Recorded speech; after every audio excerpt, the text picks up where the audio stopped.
മീനച്ചൽ ഹോംസിന്റെ പുതിയ വീഡിയോയിലേക്ക് ഏവർക്കും സ്വാഗതം. ഞാൻ ബിജു പാല. ഇന്ന് നമ്മൾ വന്നിരിക്കുന്നത് കാഞ്ഞിരപ്പള്ളിയിലാണ്. കാഞ്ഞിരപ്പള്ളിയിൽ നിന്ന് ഈരാറ്റുപേട്ടയ്ക്ക് പോകുന്ന വഴിക്ക് ഏകദേശം 2 കിലോമീറ്ററോളം ദൂരം പോയി കഴിയുമ്പോൾ ഹൈവേയിൽ നിന്നും 100 മീറ്റർ ദൂരം മാത്രം അകത്ത് കയറി നല്ലൊരു റെസിഡൻഷ്യൽ മേഖലയിൽ സ്ഥിതി ചെയ്യുന്ന നല്ലൊരു വീട്. 11 സെന്റ് സ്ഥലത്തില് 2400 സ്ക്വയർ ഫീറ്റ് വീടാണ് പണി കഴിപ്പിക്കപ്പെട്ടിരിക്കുന്നത്. നല്ലൊരു മോഡേൺ ആയിട്ടുള്ള രീതിയിൽ, ഒരു വെസ്റ്റേൺ മോഡേൺ രീതിയിലുള്ള നല്ലൊരു വീടാണ് ഇവിടെ പണി കഴിപ്പിക്കപ്പെട്ടിരിക്കുക. ചോദിക്കുന്ന വില 1,15,00,000 രൂപ. അത് നെഗോഷ്യബിൾ പ്രൈസ് ആണ്. നമുക്ക് വീടിന്റെ മൊത്തത്തിലുള്ള ദൃശ്യങ്ങളിലേക്ക് ഒന്ന് വേഗം കടന്നിയെല്ലാം. നല്ലൊരു റെസിഡൻഷ്യൽ മേഖലയാണ്. വെള്ളം ഇഷ്ടംപോലെ കിണർ വെള്ളം ലഭിക്കുകയും എന്നാൽ വെള്ളപ്പൊക്ക ഭീഷണികളോ ഉരുൾപൊട്ടൽ ഭീഷണികളോ ഒട്ടുമില്ലാത്തതുമായ നല്ലൊരു മേഖലയിലാണ് ഈ വീട് സ്ഥിതി ചെയ്യുന്നത്. അപ്പൊ നമുക്ക് നേരെ വീടിന്റെ ദൃശ്യങ്ങളിലേക്ക് ഒന്ന് പോയാലോ. ഹൈവേയിൽ നിന്നും വെറും 100 മീറ്റർ ദൂരം മാത്രം വന്നു കഴിഞ്ഞാൽ ഇതാ ഈ മനോഹരമായ ഈ ഗംഭീരമായിട്ടുള്ള ഈ വീടിൻ്റെ മുന്നിലേക്കാണ് വരിക. നമുക്ക് കാഞ്ഞിരപ്പള്ളിയിലാണ്. കാഞ്ഞിരപ്പള്ളിയിൽ വീട് അന്വേഷിച്ച് ഒത്തിരി ആൾക്കാർ മീനച്ചൽ ഹോംസിനെ ഈ അടുത്ത കാലത്തൊക്കെ വിളിക്കുന്നുണ്ട്. കാരണം എന്താണെന്ന് വെച്ച് കഴിഞ്ഞാൽ ഇടുക്കി ജില്ലയിൽ നിന്ന് വരാനും പോകാനൊക്കെ സൗകര്യമുള്ളത് കാഞ്ഞിരപ്പള്ളിയിലാണെന്നാണ് പറയുക. അപ്പോൾ 1,15,00,000 രൂപ ചോദിക്കുന്ന വീട് നെഗോഷ്യബിൾ ആയിട്ടുള്ള പ്രൈസാണ്. നല്ല ഗാർഡനിങ് കാര്യങ്ങളും മുറ്റത്തൊക്കെ ബാംഗ്ലൂർ സ്റ്റോണൊക്കെ ഇട്ട് നല്ല അടിപൊളിയാക്കി എടുത്തിരിക്കുന്ന, കാർ പോർച്ച് സെപ്പറേറ്റ് ചെയ്തെടുത്തിരിക്കുന്ന നല്ലൊരു വീടിന് മുൻപിലേക്ക് നമ്മൾ വന്നു. അകത്തേക്ക് കയറിക്കൊണ്ടിരിക്കുകയാണ്. ഇത് കയറി കഴിയുമ്പോൾ ലെഫ്റ്റ് സൈഡിൽ ഒരു ഗസ്റ്റ് ലിവിങ് ഏരിയ ആണ് ഇവിടെ വന്നിരിക്കുന്നത്. കറണ്ട് ഉണ്ടായിരുന്നില്ല വന്നപ്പോൾ, അതുകൊണ്ട് തന്നെ ലൈറ്റ് ഇടാതെയാണ് എടുത്തിരിക്കുക. അപ്പോൾ ഇവിടുന്ന് നമ്മുടെ ഗസ്റ്റ് ലിവിങ് ഏരിയയ്ക്ക് സമീപത്തായിട്ട് ഒരു ചെറിയൊരു കോർട്ട്യാർഡ് വേണമെങ്കിൽ ആക്കാവുന്ന രീതിയിലുള്ളൊരു സെറ്റപ്പ് ചെയ്തിട്ടുണ്ട്. നമുക്ക് ഈ വീടിൻ്റെ ഫുൾ പണികൾ തീർന്നിട്ടില്ല, കുറച്ചും കൂടി പണികൾ ബാക്കിയുണ്ട്. നമ്മൾ നേരെ ഡൈനിങ് സ്പേസിലേക്കാണ് വന്നത്. ഡൈനിങ് സ്പേസ് നല്ല വലിപ്പമുള്ള ഡൈനിങ് ഏരിയ ആണ് ഇവിടെ കാണുന്നത്. അപ്പോൾ നമുക്ക് ഈ വീടിൻ്റെ ഇതാണ് കിച്ചൺ നമുക്ക് കാണാൻ പറ്റും. കിച്ചൺ ഒരു സെമി ഓപ്പൺ കിച്ചൺ എന്ന് തന്നെ നമുക്ക് വിശേഷിപ്പിക്കാവുന്ന രീതിയിലുള്ള നല്ലൊരു കിച്ചണാണ് ഇവിടെ വന്നിരിക്കുക. അപ്പോൾ ഇവിടെ നമ്മുടെ ഒരു ഇരിക്കാനായിട്ടുള്ള സ്പേസൊക്കെ ഒരു ഫാമിലി ലിവിങ് ഏരിയ ആക്കി എടുത്തിട്ട് അവിടെ ഇരിക്കുവാനായിട്ടുള്ള സ്പേസൊക്കെ വന്നിട്ടുണ്ട്.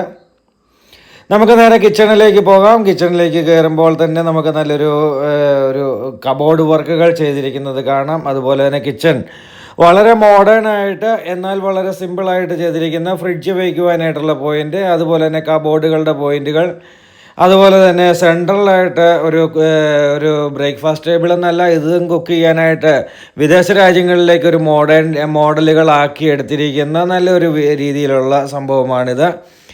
അപ്പോൾ അവിടെയും കബോർഡ് വർക്കുകൾ ചെയ്തിട്ടുണ്ട്. ഇലക്ട്രിക് ചിമ്മിനി, സ്റ്റൗവ് സംഭവങ്ങൾ സെറ്റ് ചെയ്തിട്ടുണ്ട്. സെൻസറി വർക്ക് ചെയ്യുന്നതാണ് ഇലക്ട്രിക് ചിമ്മിനി. നല്ലൊരു റെസിഡൻഷ്യൽ മേഖല. വണ്ടിയൊക്കെ ഹൈവേയിലൂടെ വാഹനങ്ങൾ ഓടുന്നത് വീട്ടിലിരുന്ന് കഴിഞ്ഞാൽ കാണാം. നല്ലൊരു വ്യൂ ആണ് വീടിൻ്റെ ബാൽക്കണിയിൽ ഇരുന്നാൽ. അപ്പോൾ അങ്ങനെയുള്ള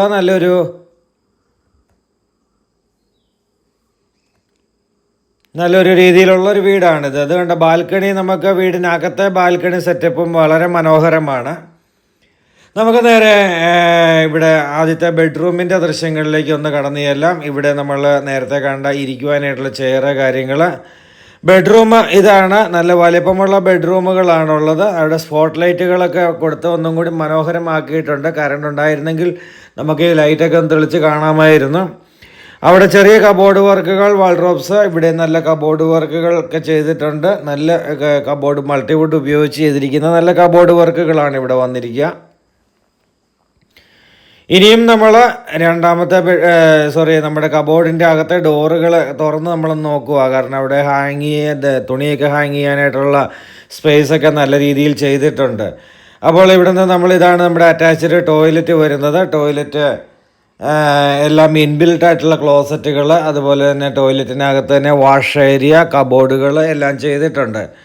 അപ്പോൾ അങ്ങനെയുള്ള നല്ലൊരു സ്റ്റാൻഡേർഡായിട്ട് തന്നെ പണി കഴിപ്പിക്കപ്പെട്ടിരിക്കുന്ന നല്ലൊരു സ്റ്റാൻഡേർഡ് ലൈഫ് പറ്റുന്ന രീതിയിലുള്ള ഏരിയയും അതിനൊത്ത വീടും കൂടിയാണ് ഇവിടെ വന്നിരിക്കുക. നമുക്ക് നേരെ വീണ്ടും നമ്മുടെ ഫാമിലി ലിവിങ് ഏരിയയിലേക്കാണ് നമ്മൾ ഇറങ്ങിയത്. ഇവിടുന്ന് മുകളിലേക്ക് സ്റ്റെയർ കേസ് കാണാം. അതിൻ്റെ അപ്പുറത്ത് ഗ്ലാസ് കൊണ്ടുള്ള ഡോറ്. ഞാൻ വിദേശത്തായിരുന്ന കാലത്ത് അവിടെയാണ് ഇങ്ങനത്തെ ഡോറുകൾ കണ്ടിരിക്കുന്നത്. നാട്ടിലിപ്പം ഇഷ്ടംപോലെ ഉണ്ട്, എറണാകുളമൊക്കെ ചെന്ന് കഴിഞ്ഞാൽ ഉണ്ട്. പക്ഷെ നമ്മൾ പാല അല്ലെങ്കിൽ കാഞ്ഞിരപ്പള്ളി അല്ലെങ്കിൽ പൊൻകുന്നം ഇങ്ങനെ ഈ മേഖലകൾ മാത്രം വീഡിയോകൾ ചെയ്ത് വീടുകൾ കച്ചവടം നടത്തുന്നത് കൊണ്ട് നമ്മളിങ്ങനെ ഈ നാട്ടിൻ പുറത്തേക്ക് ഇങ്ങനെയൊന്നും അധികം കണ്ടിട്ടില്ല എന്നുള്ളതാണ്. കൊച്ചി അല്ലെങ്കിൽ അങ്ങനെയുള്ള അല്ലെങ്കിൽ ബാംഗ്ലൂരൊക്കെ ചെന്ന് കഴിഞ്ഞാൽ എല്ലായിടത്തും ഇങ്ങനെയാണെന്നാണ് പറയുക. ഇവിടെ ഒരു കോമൺ ടോയ്ലറ്റ് വന്നിട്ടുണ്ട്, കോമൺ വാഷ് ഏരിയയും കോമൺ ടോയ്ലറ്റും വന്നിട്ടുണ്ട്. നമുക്കിനി മുകളിലത്തെ നിലയുടെ ദൃശ്യങ്ങളിലേക്ക് വേഗം വന്നു പോകാം. മുകളിലത്തെ നിലയിലെ സ്റ്റെയർ കേസ് കൊടുത്തിരിക്കുന്നത് വുഡ് കൊണ്ടുള്ള സ്റ്റെയർ കേസാണ്. നമുക്ക് ഈ 2 നില വീടിനോട് പലർക്കും അഭിപ്രായമില്ലാത്തത് എന്തുകൊണ്ടാണെന്ന് വെച്ച് കഴിഞ്ഞാൽ മുകളിലത്തെ നിലയിൽ കിടക്കുന്നവർക്കും താഴത്തെ നിലയിൽ കിടക്കുന്നവർക്കും പരസ്പരം ഒരു ബന്ധവും ഉണ്ടായിരിക്കില്ല എന്നുള്ളതാണ് എല്ലാവരും പറയുന്ന മെയിൻ റീസൺ. അപ്പോൾ ഇത് മുകളിലത്തെ നിലയിൽ നിന്ന് കൊടുത്തിരിക്കുന്ന ബാൽക്കണികൾ പൊളിയാണ്, നല്ല ഗംഭീരമായിട്ടുള്ള ബാൽക്കണികളാണ്. അപ്പോൾ നമുക്ക് താഴത്തെ മുകളിലത്തെ നിലയിൽ ചെറിയൊരു സൗണ്ട് കേട്ടാലും കുട്ടികളൊക്കെ മുകളിലത്തെ നിലയിൽ കിടക്കുക, അവർ ഫോൺ കാണുന്നുണ്ടെങ്കിൽ വീഡിയോ കണ്ടുകൊണ്ടൊക്കെ ഇരിക്കുകയാണെങ്കിൽ, പഠിക്കേണ്ട സമയത്ത് വീഡിയോയൊക്കെ കണ്ടുകൊണ്ടിരിക്കുകയാണെങ്കിൽ അതൊക്കെ താഴെ നിന്നാൽ തന്നെ അതിൻ്റെ സൗണ്ട് കേൾക്കാൻ പറ്റും. അതുകൊണ്ട് നമുക്ക് മുകളിലത്തെ നിലയും താഴത്തെ നിലയും തമ്മിൽ നല്ല ഒരു ബന്ധമുള്ള രീതിയിലാണ് ഈ വീട് നിർമ്മിച്ചിരിക്കുക. ഇവിടെ ഒരു ഓപ്പൺ ടെറസ് ഏരിയ വന്നിട്ടുണ്ട്. ഇവിടെ വാഷിംഗ് മെഷീൻ വെക്കുവാനായിട്ടുള്ള പോയിൻ്റൊക്കെയാണ്. അപ്പോൾ ഇത് നമ്മുടെ അപ്പുറത്തെ സൈഡിലുള്ള വീടുകളൊക്കെ പണികൾ നടക്കുകയൊക്കെ ചെയ്യുന്ന സ്ഥലങ്ങളാണ്. ഇവിടെ നമുക്ക് ചെറിയൊരു റൂഫ് വർക്കൊക്കെ ചെയ്ത് കഴിഞ്ഞാൽ നമുക്ക് വാഷിംഗ് മെഷീൻ വെക്കാനോ തുണിയോ വാഷ് ചെയ്ത് ഉണങ്ങാനിടാനൊക്കെ പറ്റുന്ന രീതിയിലാണ് ഇവിടെ സെറ്റ് ചെയ്തിരിക്കുക. അവിടെ നിന്ന് നമ്മൾ വീണ്ടും ബാൽക്കണിയിലേക്ക് വന്നു. ബാൽക്കണിയിൽ നിന്ന് നോക്കുമ്പോൾ താഴത്തെ ദൃശ്യങ്ങളൊക്കെ കാണുവാനായിട്ട്, താഴത്തെ നിലയൊക്കെ കാണാനായിട്ട് നല്ല രസമാണ്. അതാണ് ഈ ബാൽക്കണിയാണ് ഏറ്റവും ഹൈലൈറ്റ് ആയിട്ട് എനിക്ക് ഈ വീടിൽ തോന്നിയത്. ഇവിടെ നിന്ന് നമ്മൾ മുകളിലത്തെ നിലയിൽ ആദ്യത്തെ ബെഡ്റൂമിലേക്ക് പോവുകയാണ്. ബെഡ്റൂം ഇതാണ്. കബോർഡുകളൊക്കെ നമ്മൾ താഴെ കണ്ടതുപോലെയൊക്കെ തന്നെ നല്ല കബോർഡ് വർക്കുകൾ, അതുപോലെ തന്നെ നല്ല ജനൽപ്പാളികൾ, സൗകര്യങ്ങളൊക്കെ ചെയ്തിട്ടുണ്ട്. ഇവിടുന്ന് നമുക്ക് കാഞ്ഞിരപ്പള്ളിയിലേക്കുള്ള ദൂരം ഏകദേശം ഒരു 3 കിലോമീറ്റർ ദൂരവും ആനക്കല്ല് സ്കൂളിനോട് സമീപത്തുമാണ് ഈ വീട്.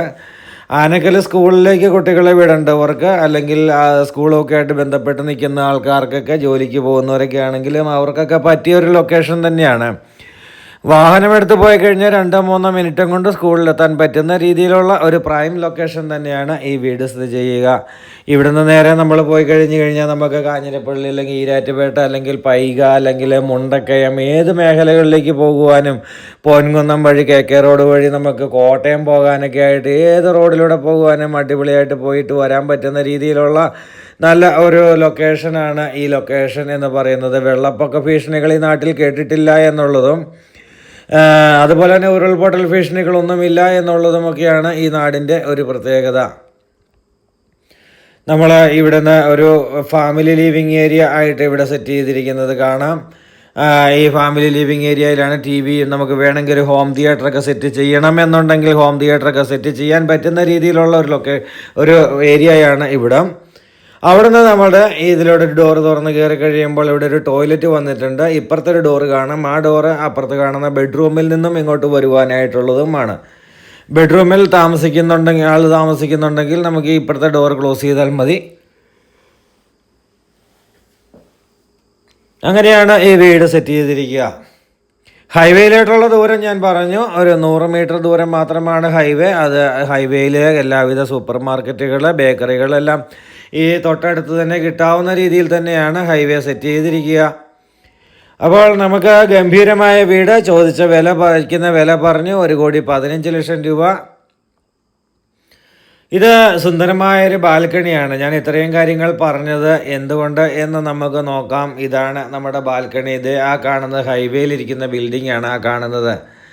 അപ്പോൾ ഇത്രയും നല്ല ശാന്തസുന്ദരമായ ഈ പ്രദേശത്ത്